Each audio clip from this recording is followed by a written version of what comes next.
আসসালামু আলাইকুম ভিউয়ার্স, আজকের ভিডিওতে আমরা দেখব SAS এর কন্ডিশনাল স্টেটমেন্টগুলো। ঠিক আছে, তো এটা আসলে কেমন, যেমন দেখা যাচ্ছে যে আমি খুব সহজ করে যদি বলতে চাই তাহলে আমাদেরকে কোনো ফন্ট সাইজের পিক্সেল দিতে হবে না। আমরা আমাদের মতো করে কোনো একটা ওয়ার্ড লিখবো, সেই অনুসারে কিন্তু আমাদের ফন্টগুলো সেই সাইজ পেয়ে যাবে। হ্যাঁ, ওকে। তো আমি যদি এইটাকে একটু আউটপুটে নিয়ে যাই, দেখি কেমন লাগে। ওকে, লেখাটা এখানে শো করছে, তাই না? আচ্ছা, ওকে। আমরা যেটা করব, আমরা style.scss এখানে চলে গেলাম। এখানে আমরা বলে দিলাম মার্জিন 0।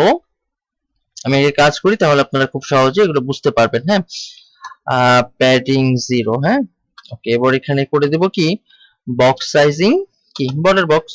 ওকে, এটা সেভ করে দিলাম। ওকে, আমরা যদি আউটপুটে যাই, ওকে, আউটপুট তেমন কোনো চেঞ্জ আমরা দেখতে পাচ্ছি না, শুধুমাত্র মার্জিন গুলা এবং প্যাডিং গুলা কি হয়েছে, রিমুভ হয়ে গেছে, তাই তো? ওকে, আমরা কোন ট্যাগটা নিয়ে কাজ করছিলাম, একটু আসি, H1, তাই না? আচ্ছা, তো আমি এখানে বলে দিলাম যে H1, এটাকে আমরা বলে দিলাম টেক্সট অ্যালাইন সেন্টার। হ্যাঁ, দেখেন আমার টেক্সট অ্যালাইন সেন্টার হয়ে যাবে। ওকে, সেন্টার হয়ে গেছে। আচ্ছা, এরপরে আমাদের কাজ হচ্ছে কি, আমরা কিছু কন্ডিশন নিয়ে কাজ করব। হ্যাঁ, ওকে। তো কন্ডিশন নিয়ে কাজ করার জন্য আমরা যে কাজটা করব সেটা হচ্ছে আমরা মিক্সিন ইউজ করব। ঠিক আছে, তো মিক্সিন যদি আমরা ইউজ করতে চাই, আমরা জানি আসলে মিক্সিন কিভাবে ইউজ করতে হয়। এখানে আমরা যেটা করব, এখানে হচ্ছে আমরা একটা ভ্যালু দিব। ঠিক আছে, আচ্ছা, এখানে আমরা একটা কাজ করি, সেটা হচ্ছে আমরা একটা নেম লিখে নিই, সেটা হচ্ছে যে আমাদের স্টাইল। আপনি যা ইচ্ছে তাই লিখতে পারেন। ঠিক আছে, আচ্ছা, এরপরে আমরা ডলার সাইন দিয়ে এইখানে আমরা বলে দিব একটা ভ্যালু। ঠিক আছে, ওকে। এটা হচ্ছে মিক্সিনের কাজ, মূলত এইটা হচ্ছে মিক্সিন নেম। তো আমরা যদি এখানে লিখতে চাই, সেটা হচ্ছে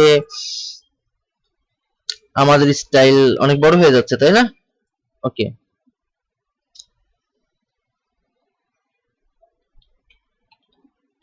কাস্টম অনেক বড় হয়ে যায়। আচ্ছা, আমি লিখলাম মাই স্টাইল। হ্যাঁ, এটা ছোট হচ্ছে এবং এটা বোধগম্য হচ্ছে। ওকে, এরপরে আমাদেরকে যে কাজটা করতে হবে, আমরা লিখবো হচ্ছে ইফ ইফ যদি এই যে ভ্যালু, অর্থাৎ এটা হচ্ছে আমরা ইনপুট নিব ইউজারের কাছ থেকে, ধরে নেন, বা আমরা যখন কি করব, ওয়ার্ড লিখবো, তো আমরা এখানে বলে দিলাম স্মল। ওকে, এই জিনিসটা একটু লক্ষ্য করেন, আমরা এটাকে একটু নিচে নামিয়ে দিই। হ্যাঁ, ওকে, এটা দেখেন, মিক্সিং করলাম, মিক্সিনের নাম কি, মাই স্টাইল।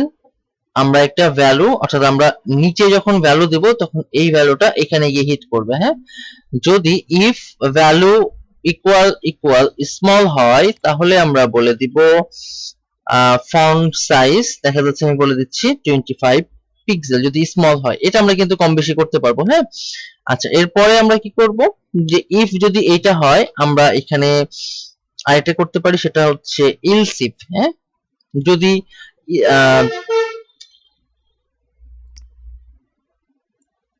এটা আমরা এখানে লিখলাম ভ্যালু ইকুয়াল টু মিডিয়াম, লিখতে চাচ্ছি মিডিয়াম। ওকে, তাহলে আমরা বলে দিব যে ফন্ট সাইজ হবে হচ্ছে 35 পিক্সেল। হ্যাঁ, ওকে, 35 পিক্সেল। যদি এইটাও না হয়, তাহলে দেখা যাচ্ছে যে আমরা আরেকটাতে যাব, এলস ইফ ভ্যালু যদি লার্জ হয়। হ্যাঁ, ওকে, ভ্যালু যদি লার্জ হয়, আমরা এখানে বলে দিব 45 পিক্সেল। ওকে, আচ্ছা, এখন এইগুলা হয়ে যাওয়ার পরে আমরা দেখা যাচ্ছে যে আমাদের আর কোনো কন্ডিশন নাই। ঠিক আছে, তো বা আমরা ধরে নেন এখানে আমরা আর একটা কন্ডিশনও ইউজ করতে পারি, যে এক্সট্রা লার্জ। হ্যাঁ, ওকে, যদি আমরা এখানে বলে দিই ইএক্স লার্জ, ঠিক আছে, তাহলে এটা আমরা বলে দিব 60 পিক্সেল, 60 পিক্সেল। ওকে, আচ্ছা, এইটুকু কমপ্লিট। এরপরে দেখা যাচ্ছে যে আমাদের আর কোনো কন্ডিশন নাই। তো যখন আমাদের কন্ডিশন থাকবে না, তখন আমরা কি করব, তখন আমরা এখানে বলে দিব ইলস। হ্যাঁ, ইএলএসই, ইলস। ওকে, ইলস এর মধ্যে আমরা শুধুমাত্র লিখে দিব ফন্ট সাইজ নাম। ঠিক আছে, ওকে, আচ্ছা, আমরা ফন্ট সাইজ আমরা এখানে বলে দিলাম নান। যদি কিছুই লেখা না থাকে তাহলে ফন্ট সাইজ কিছুই শো করবে না, বিষয়টা এরকম। ডিফল্ট ভাবে যেটা ব্রাউজারের আছে, ব্রাউজার থেকে যে স্টাইলটা পাবে সেই স্টাইলটাই শো করবে। ওকে, তো আসেন আমরা আসলে দেখি আমাদের আউটপুটটা কোনো চেঞ্জ আছে কিনা। আউটপুটে কিন্তু আমরা কোনো চেঞ্জ পাই নাই, তাই না? আচ্ছা, তো এখন এই যে এখানে টেক্সট লাইন আছে, তো আমরা যদি আসলে মিক্সিনকে ইউজ করতে চাই তাহলে কি করতে হয়, আমাদের লিখতে হয় ইনক্লুড। ইনক্লুড লেখার পরে কি করব, এই যে মিক্সিনের নাম ছিল মাই স্টাইল, এইটাকে আমরা কপি করব, ঠিক আছে? এটাকে আমরা বসালাম, বসানোর পরে ফার্স্ট ব্র্যাকেট ওপেন ক্লোজ। এরপরে যদি আমরা এই যে ex large লিখি, হ্যাঁ দেখেন ex large যদি আমি এর মধ্যে রেখে দিলাম, শেষ করলাম, এখানে সেভ দিলাম, এখন যাই দেখবো এটি কিন্তু আমাদের ফন্ট সাইজটা বড় হয়ে গেছে। হ্যাঁ, আচ্ছা, আমরা যদি এখানে এই কাজটা করতে যাই যে আমরা যদি লিখি হচ্ছে কি স্মল লিখি, হ্যাঁ দেখেন, ওকে আমরা কি লিখলাম, স্মল লিখলাম, যাই দেখবো এটা অনেক ছোট হয়ে গেছে, তাই না? আচ্ছা, আমরা কালার দিয়ে দেখতে পারি, এটা আসলে খুব ভালো কাজ করবে, বা আমরা এই দুইটাকে দুই সাইডে রেখেও করতে পারি। হ্যাঁ, ওকে, আমরা এটাকে বামে দিইনি, ওকে এটাকে আমরা কি করলাম, স্মল করলাম, স্মলের পরে আমি কি লিখছিলাম, মিডিয়াম। মিডিয়ামে দিলে কি হয়ে যাওয়ার কথা, 35 পিক্সেল হয়ে যাওয়ার কথা। হ্যাঁ, তো আমরা এখানে চেঞ্জ করে দেখেন, আমরা যখন এখানে দিচ্ছি তখন কি হয়ে যাচ্ছে, এটা 35 পিক্সেল হয়ে যাচ্ছে। তো এইভাবে মূলত আসলে আমাদের SASS এ কন্ডিশন গুলো এইভাবে ইউজ করা হয়। তো আমরা আরো একটা কাজ করতে পারি, সেটা হচ্ছে যে আমরা কালার ইউজ করে দেখতে পারি, যেটা বলছিলাম আমি। হ্যাঁ, তো আমরা এখানে বলে দিচ্ছি কালার। কালার আমরা হচ্ছে যখন স্মল থাকবে, স্মল লিখলে কালারটা শো করবে রেড। আচ্ছা, আমরা এটাকে কপি করে নিই, যখন মিডিয়াম থাকবে তখন কালার শো করবে ব্লু। হ্যাঁ, ওকে ওকে, এখন যেহেতু আমরা কি দিয়ে রাখছিলাম মিডিয়াম, এই জন্য কি শো করছে, ব্লু অটোমেটিক শো করছে, তাই না? ওকে, যখন লার্জ হবে তখন আমরা একে বলে দিব যে কালার হবে হলো ইয়েলো। হ্যাঁ, ওকে, এন্ড দেন ফাইনালি যখন এটা এক্সট্রা লার্জ হয়ে যাবে তখন আমরা এটাকে বলে দিব গ্রিন।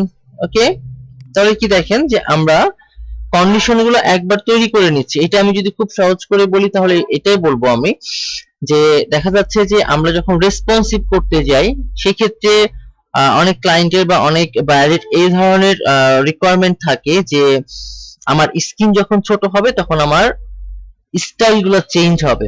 দেখা যাচ্ছে যে লার্জ স্ক্রিনের জন্য একটা ফন্টের কালার দেওয়া আছে হচ্ছে রেড, বাট এটা যখন স্মল স্ক্রিনে আসবে তখন এটার কালার হয়ে যাবে হচ্ছে ব্লু। বিষয়টা হচ্ছে এরকম। হ্যাঁ, তো এই ক্ষেত্রে দেখা যাচ্ছে যে আমরা স্মল, মিডিয়াম, লার্জ, বা আপনি চাইলে এখানে স্ক্রিন সাইজটাও দিয়ে রাখতে পারেন, সেটা আপনার বিষয়। তো দেখেন আমরা যদি এখন এখানে এসে স্মল লিখে দিই, দেখেন এখানে কি হচ্ছে, আমার ফন্ট সাইজটাও কমে যাচ্ছে এবং ফন্টের কালারটাও কমে যাচ্ছে। আমরা যদি লার্জ লিখি, দেখেন লার্জ লিখলে আমাদের ফন্ট সাইজটাও বড় হচ্ছে এবং ফন্টের কালারটাও চেঞ্জ হচ্ছে। তো এইভাবে মূলত আসলে SASS এর কন্ডিশন গুলো, অর্থাৎ আমরা যদি বলি কন্ডিশনাল স্টেটমেন্ট গুলো আমরা আসলে এইভাবে করে ব্যবহার করতে পারি। এই ছিল মূলত আজকের ভিডিও। নেক্সট ভিডিওতে অন্য কোনো টপিক নিয়ে আলোচনা করা হবে। সেই পর্যন্ত সবাই ভালো থাকবেন। আল্লাহ হাফেজ।